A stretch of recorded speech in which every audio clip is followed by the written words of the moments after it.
आषाढ़ का महीना चल रहा है और इस महीने में भगवान जगन्नाथ की यात्रा, भव्य यात्रा निकाली जाती है। यदि आपको अवसर मिले भगवान जगन्नाथ के मंदिर में जाने का, जो कि उड़ीसा में स्थित है, यदि आप वहां पर जाते हो, अपने घर में वहां से 2 चीज़ें लेकर आते हो, तो आपके घर में कभी भी अन्न की, धन की और सुख समृद्धि की कोई कमी नहीं रहेगी।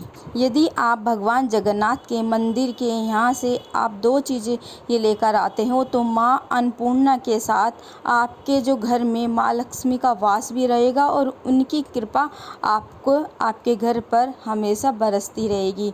तो वो 2 कौन-कौन सी चीज़ है जिनको जगन्नाथ के मंदिर से लाने से बहुत ही शुभ फल की प्राप्ति होती है और आपके घर में कभी भी सुख समृद्धि की कोई कमी नहीं रहती। हमेशा जो घर है आपका वो धन धान्य से भरा रहता है। चलिए फटाफट जान लेते हैं। तो जो सबसे पहली चीज़ है जो कि आपको जगन्नाथ मंदिर से लेकर आनी है, वो है मंदिर की बेत यानी छड़ी।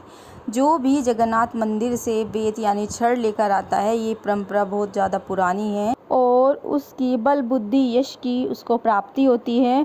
और बेत रखने से घर में दारिद्रता कभी भी निवास नहीं करती है, उसकी गरीबी दूर हो जाती है और इसको पूजा स्थल में रखना बहुत ही ज़्यादा शुभ माना जाता है। चलिए अब जानते हैं कि वो दूसरी चीज़ कौन सी है जिसको लाना बेहद शुभ माना जाता है और घर में कभी भी धन धान्य की कोई कमी नहीं रहती है। तो वो दूसरी चीज़ जो होती है वो होती है निर्माल्य। निर्माल्य का मतलब क्या होता है? निर्माल्य एक विशेष प्रकार का सूखा चावल होता है जिसको मंदिर में पकाकर सुखाया जाता है और सूखने के बाद उसको लाल रंग की पोटली में भक्तों को दिया जाता है।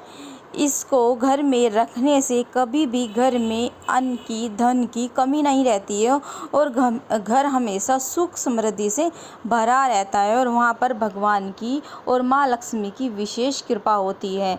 तो ये 2 प्रकार की चीज़ें थी। यदि आप जगन्नाथ मंदिर जाएं तो वहाँ से आपको ये चीज़ें ज़रूर लेकर आनी चाहिए, ताकि आपके घर में भी कभी भी अन्न धन की कोई कमी न रहे और भगवान की आपके घर में विशेष कृपा बरसती रहे।